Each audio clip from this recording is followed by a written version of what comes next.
Untuk perhitungannya, kalau selama ini hanya perlu ketahui peredaran bruto saja, sekarang wajib pajak harus menggunakan norma perhitungan penghasilan neto, Kak Muli. Jadi sebenarnya sih bisa nih kawan pajak. Jadi untuk wajib pajak tersebut cukup catat peredaran brutonya tetap. Nah, nanti bisa dicek di aturannya.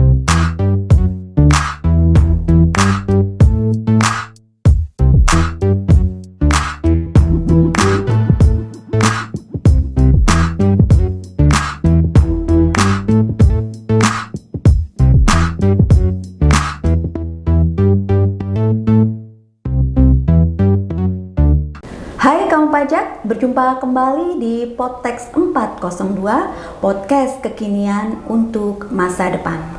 Sejak berlakunya PP 55 tahun 2022 yang mengatur terkait batas waktu penggunaan tarif PPh final sebesar 0,5 dari peredaran bruto tertentu atau yang sering juga kita sebut dengan PPh final UMKM, maka tahun 2024 ini merupakan tahun terakhir bagi wajib pajak orang pribadi untuk dapat menggunakan tarif ini.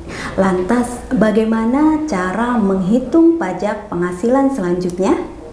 Bersama saya, Mulyati dan Ruben Reinhard Gultom, penyuluh pajak KPP Pratama Tangerang Barat akan membahasnya.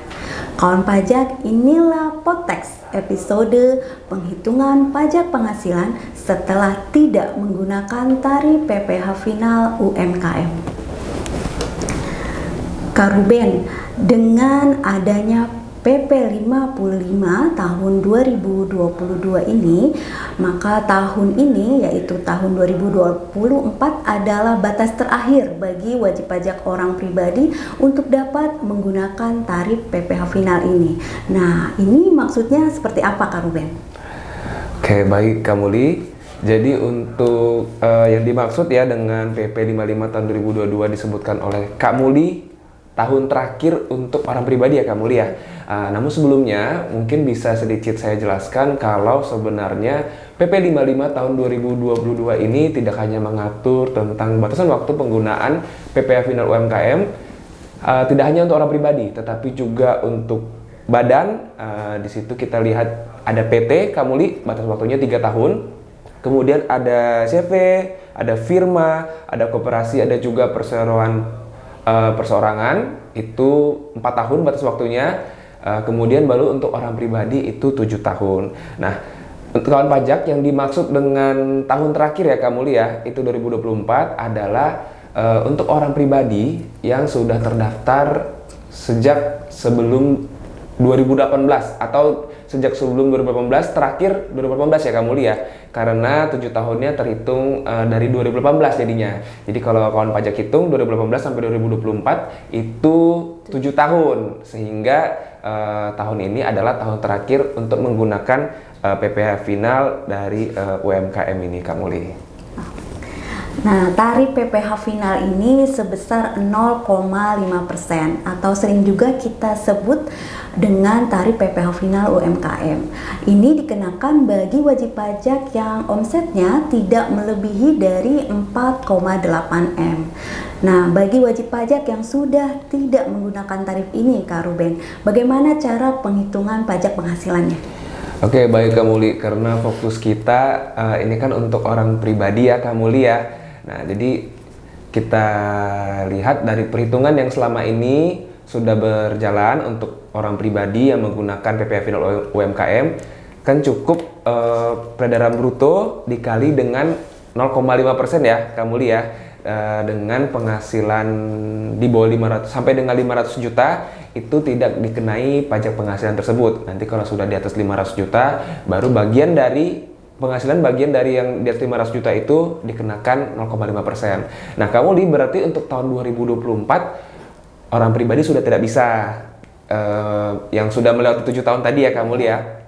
Oleh karena itu wajib pajak orang pribadi tersebut harus menggunakan tarif pasal 17 yang sifatnya progresif ya Kak Muli ya. Tarif pasal 17 ini berdasarkan Undang-Undang KUP tadi ya Kak Muli. Nah, untuk perhitungannya kalau selama ini hanya perlu ketahui peredaran bruto saja, sekarang wajib pajak harus menggunakan norma perhitungan penghasilan neto, Kak Muli. Jadi sebenarnya sih bisa nih kawan pajak. Jadi untuk wajib pajak tersebut cukup catat peredaran brutonya tetap. Nah, nanti bisa dicek di aturannya ada namanya norma perhitungan penghasilan neto. Tinggal dikalikan saja. Contohnya tarifnya 50%. Jadi misalnya brutonya 100 juta, terus normanya 50%, jadi penghasilan netonya berarti 50%, Kak Muli. Nah, setelah dapat penghasilan netonya, nanti tinggal dikurangi dengan penghasilan tidak kena pajak, Kak Muli, atau PTKP kita kenalnya. Nah, kemudian tinggal dikalikan dengan tarif pasal 17 progresif tadi, Kak Muli. Baik, Kak Ruben. Nah, untuk mengetahui pajak penghasilan, kan kita harus mencari dulu nih berapa penghasilan yang diperoleh selama 1 tahun.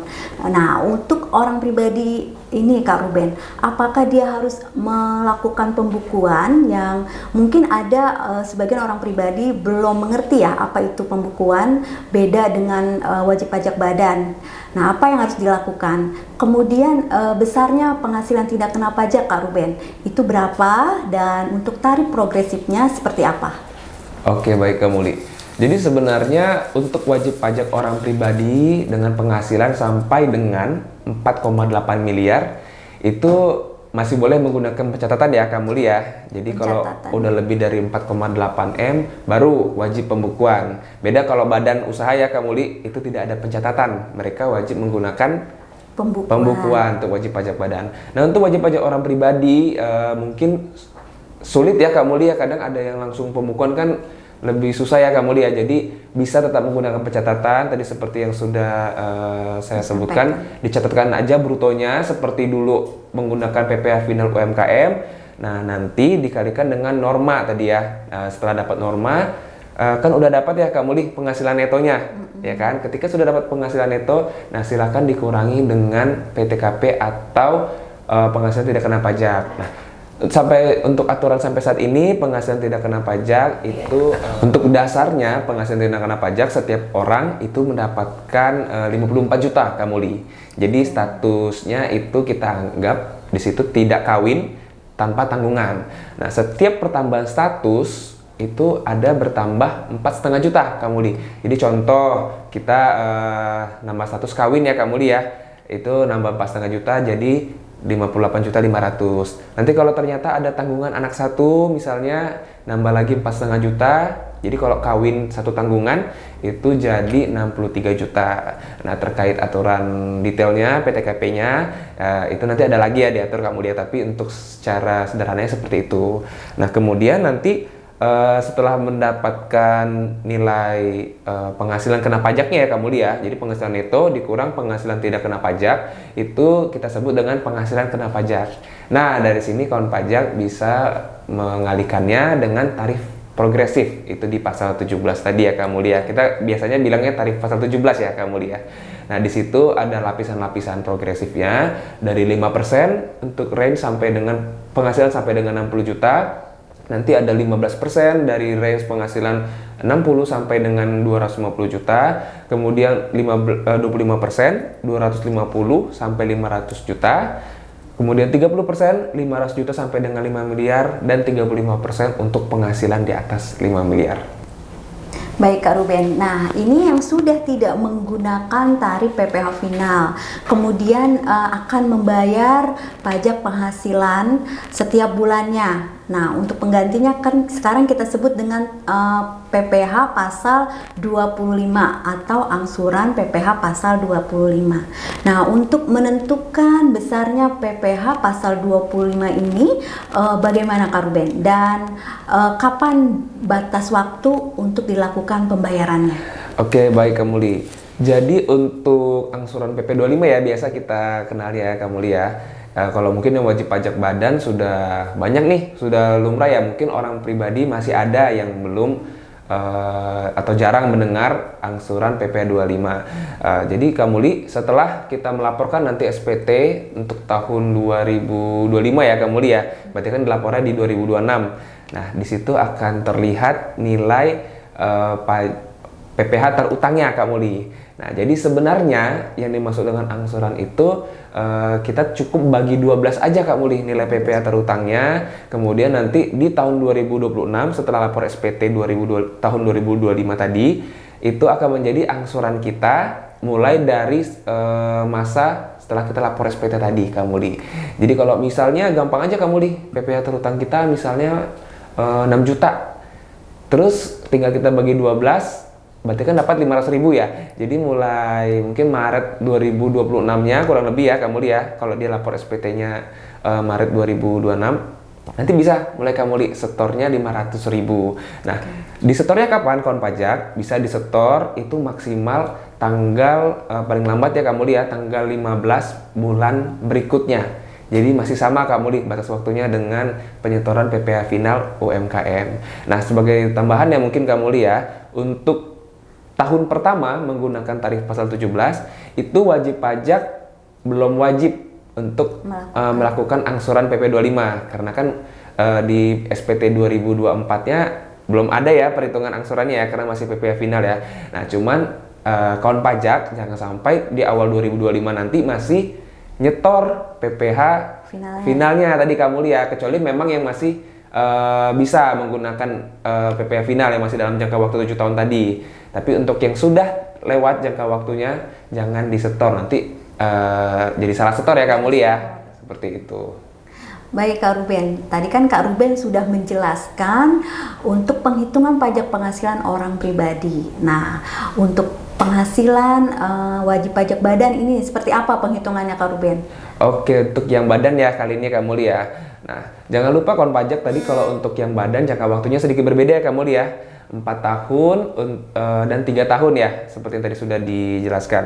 Nah, Kak Muli untuk wajib pajak badan tetap sama ya Kak Muli ya. Itu wajib melampirkan laporan keuangan minimal berupa apa, yaitu neraca dan laba rugi. Jadi baik pada saat dia menggunakan PPh final tadi sampai dengan sekarang dia menggunakan tarif 17 juga, itu wajib tetap menggunakan pembukuan dan melampirkan laporan keuangan. Nah, untuk tarifnya itu ada berbeda juga Kak Muli. Memang dia tidak progresif ya, tapi ditentukan sebesar 22%. Nah, 22% itu dihitung dari penghasilan neto ya Kak Muli ya. Laba sebelum pajak ya. Dari laba. Jadi nanti kan di laporan keuangan yang komersil disesuaikan jadi laporan fiskalnya Kak Muli ya.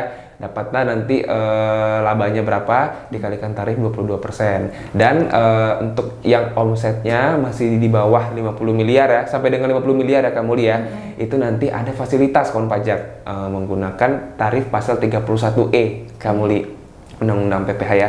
Jadi nanti ada lebih kecil sedikit, lebih kecil banyak sih Kak Muli ya. Itu sebesar 50% dengan perhitungan proporsional. Oke, baik. Nah, Kak Ruben, di ketentuan PP 55 tahun 2022 ini kan mengatur untuk yang dapat dikenakan PPh final 0,5 adalah wajib pajak yang peredaran brutonya tidak melebihi dari 4,8 M. Nah, apakah wajib pajak ini secara otomatis dikenakan PPh final atau ada pilihan lain yang dapat digunakan, Kak Ruben? Oke, baik. Jadi sebenarnya kawan pajak, wajib pajak itu ketika dulu ya Kak Muli ya, apalagi kalau yang baru-baru sekarang nih, baru daftar NPWP lewat IREK ya, lewat pendaftaran kita secara online, itu bisa memilih Kak Muli. Nah, jadi kalau yang sekarang mungkin memilih, kalau yang dulu melaporkan ke KBP ya, jadi bisa memilih mau menggunakan tarif pasal 17 atau mau memilih menggunakan PPh final UMKM tadi Kak Muli. Jadi kawan pajak sebenarnya tidak di-cut harus menggunakan tarif ini atau harus menggunakan tarif KUP tadi, nggak harus Kak Muli. Nah, jadi kalau memang kawan pajak memilih menggunakan tarif final UMKM untuk yang baru terdaftar terutama ya Kak Muli ya, 7 tahunnya dihitung dari baru terdaftar, itu silakan boleh langsung dipilih saja ketika pendaftaran NPWP. Nah, untuk yang memang langsung menggunakan memilih untuk menggunakan tarif umum, maka silakan lakukan pencatatan sesuai dengan yang tadi kita jelaskan Kak Muli ya. Untuk orang pribadi nanti menggunakan norma tersebut dikali dengan tarif progresif. Nah, dan untuk selanjutnya tahun-tahun berikutnya wajib pajak artinya terus menggunakan tarif pasal 17 tadi jika memang sudah memilih menggunakan tarif pasal 17. Jadi dipertimbangkan dengan matang ya Kak Muli ya, dengan jenis usahanya, mungkin dengan omsetnya atau dengan penghasilan bersihnya lebih enak menggunakan tarif pasal 17 atau PPh final UMKM Kak Muli. Karena memang ada nih Kak Muli nggak cocok nih, dia mungkin marginnya kecil ya. Jadi lebih baik pakai tarif pasal 17. Atau kalau ternyata secara margin aman menggunakan final, lebih memilih menggunakan final karena kan gampang ya Kak Muli, 0,5% aja kali bruto kayak gitu. Nah, ini untuk cara pengajuannya seperti apa Kak? Apakah dilakukan secara tertulis melalui surat atau ada jalur lain secara elektronik seperti itu Kak? Nah Kak Muli, kalau untuk cara pengajuannya untuk wajib pajak yang ini kan sudah 2024 ya, dari 2019-2020 kurang lebih ya, itu pengajuannya udah online Kak Muli pas awal pendaftaran NPWP. Oke. Nah, kalau misalnya mungkin yang daftar udah punya NPWP dari sebelum tahun-tahun tersebut, dia kan pasti sudah mengikuti yang 2018 ya Kak Muli ya. Jadi mungkin sudah mau habis malah Kak Muli untuk jangkauan, tapi bisa diajukan secara pemberitahuan ke bisa KPP juga juga melalui DJP online kan ya. ya? Jadi untuk pengajuan itu bisa ya Kak Muli ya lewat DJP online ya. Nah, nanti bisa kawan pajak coba secara online, atau jika wajib pajak memang baru terdaftarnya belakangan ini, itu udah ada kok Kak Muli. Jadi pas kita daftar di IREK tadi udah ada pilihan. Ada pilihan dengan sesuai dengan pekerjaannya, tapi ya Kak Muli ya kalau memang pekerjaannya bukan yang memenuhi aturan dari PP 55 2022 tadi, misalnya melakukan pekerjaan bebas, dokter misalnya. Kalau dokter memang nggak bisa Kak Muli, pekerjaan bebas nggak bisa menggunakan tarif final tadi. Jadi ya ini untuk teman-teman contoh yang melakukan kegiatan usaha. Nanti dipilih aja di akhir menggunakan PPh final UMKM. Atau kalau memang tidak mau memilih PPh final UMKM, silakan dipilih tarif pasal 17. Jadi dipilih aja yang paling enak, paling sesuai dengan kegiatan usahanya. Oke, pemberitahuannya juga sangat mudah ya Kak Ruben ya? Ya, pemberitahuannya juga mudah ya, online, jadi nggak perlu repot-repot lagi ke KPP kawan pajak. Semua bisa di DJP online. Kemudian Kak Ruben, terkadang ada juga nih lawan transaksi yang memotong pasal 22 maupun pasal 23 bagi wajib pajak yang sudah menggunakan tarif PPh final ini. Nah, bagaimana cara pengajuan agar bagi wajib pajak ini tidak dipotong dari pemotongan pasal 22 ataupun pasal 23 ini? Oke, ini mungkin masih lumayan banyak ya Kak Muli ya wajib pajak yang belum begitu tahu kalau ternyata ketika kita menggunakan PPh final UMKM, kita kan otomatis di SPT tahunan nanti saat lapor nihil ya harusnya Kak Muli ya, karena semuanya sudah penghasilan kita final. Nah, ketika dipotong PPh 23 atau PPh 22 malah tidak bisa dikreditkan, bisa tapi malah jadi restitusi ya Kak Muli, jadi lebih bayar ya. Nah, kawan pajak sebenarnya ada caranya agar ketika kita bertransaksi itu tidak dipotong PPh 23 atau 22 misalnya tadi ya, itu dengan cara kita mengajukan surat keterangan PP 55. Atau kalau kawan pajak yang masih bingung, Kak, PP 22 kok dulu? Iya, dulu namanya PP 22 tahun PP 23 tahun 2018. Sudah dicabut aturannya jadi PP 55 tahun 2022. Itu bisa diajukan dari DJP online juga kawan pajak. Jadi tidak perlu lagi ke kantor pajak. Kayak gitu ya Kak Muli ya. Ya. Kemudian Kak Ruben, bagaimana cara pengajuannya? Apakah ada persyaratan-persyaratan tertentu yang harus dipenuhi untuk mendapatkan esket PP 55 ini? Oke, baik Kak Muli. Jadi untuk pengajuan itu cukup dari DJP online ya Kak Muli ya. Kita bisa login ke DJP online, nanti kawan pajak bisa coba dari menu layanan. Nah, ketika nanti kawan pajak sudah memilih surat keterangan PP 55, itu akan muncul persyaratannya Kak Muli. Jadi kalau persyaratan itu ada dua biasanya Kak Muli. Itu sudah lapor SPT tahun terakhir, SPT tahunan. Kemudian untuk syarat satunya dia memenuhi ketentuan dari PP 55 tadi. Nanti kalau misalnya ada yang tidak terpenuhi, itu langsung ada centangannya Kak Muli. Ditolak ditolak by system otomatis gitu by system, nanti akan diminta untuk menghubungi AR KPP terdaftarnya. Nah, misalnya salah satu case-nya adalah mungkin jenis usahanya pekerjaannya nggak sesuai Kak Muli. Oh, mungkin KLU-nya ya, Nah, klasifikasi. mungkin jenis usahanya yang pas awal daftar dulu itu pegawai swasta, misalnya Kak Muli ya, atau dokter. Itu kan tidak memenuhi ketentuan untuk menggunakan PPh Final UMKM ya Kak Muli ya. Nah, jadi nanti bisa dilakukan perubahan terlebih dahulu, misalnya nanti untuk tata caranya silakan datang ke KPP, akan dijelaskan jika memang pekerjaannya sekarang sudah sesuai dengan aturan dalam PP 55 tahun 2022 Kak Muli. Jadi kalau untuk kawan pajak yang tidak ada kendala, itu nanti langsung terpenuhi dua syarat tadi, itu suratnya langsung keluar Kak Muli dari DJP Online. Iya, dan surat ini langsung aja diberikan ke lawan transaksi Iya, ya, benar. agar tidak dipotong pasal 22 maupun 23. Benar Kak Muli. Jadi nanti dipotongnya 0,5% sesuai dengan yang seharusnya kita setor tadi ya Kak Muli ya, kita setor sendiri. Jadi tidak ada lagi kelebihan pembayaran kredit pajak tadi ya yang mengakibatkan kelebihan pembayaran di SPT tahunan 2000 SPT tahunan tahun berjalan tadi.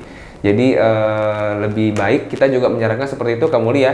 Kan wajib pajak juga mungkin repot nih kalau restitusi, nanti kan dia harus ke KPP lagi, memberikan penjelasan atau menyampaikan surat gitu-gitu ya Kak Muli ya.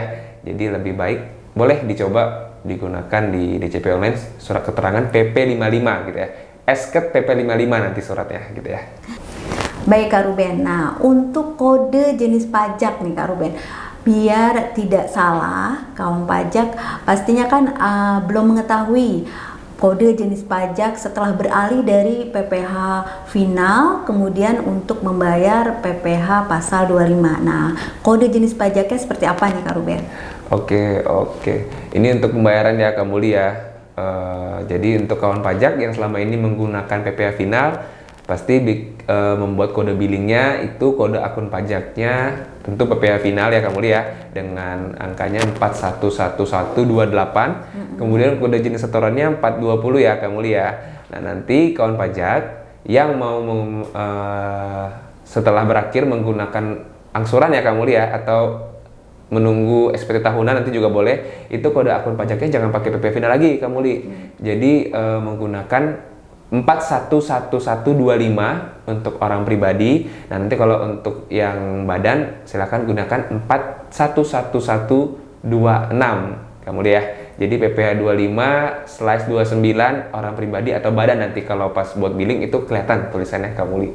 Untuk kode jenis setoran, kalau untuk yang angsuran itu pilihnya 100 Kak Muli, 100 masa nanti ada keterangannya. Untuk yang tahunan nanti misalnya untuk yang kurang bayar di SPT tahunan itu gunakan kode jenis setoran 200. Untuk tahunan nanti kelihatan di kode billingnya Kak Muli.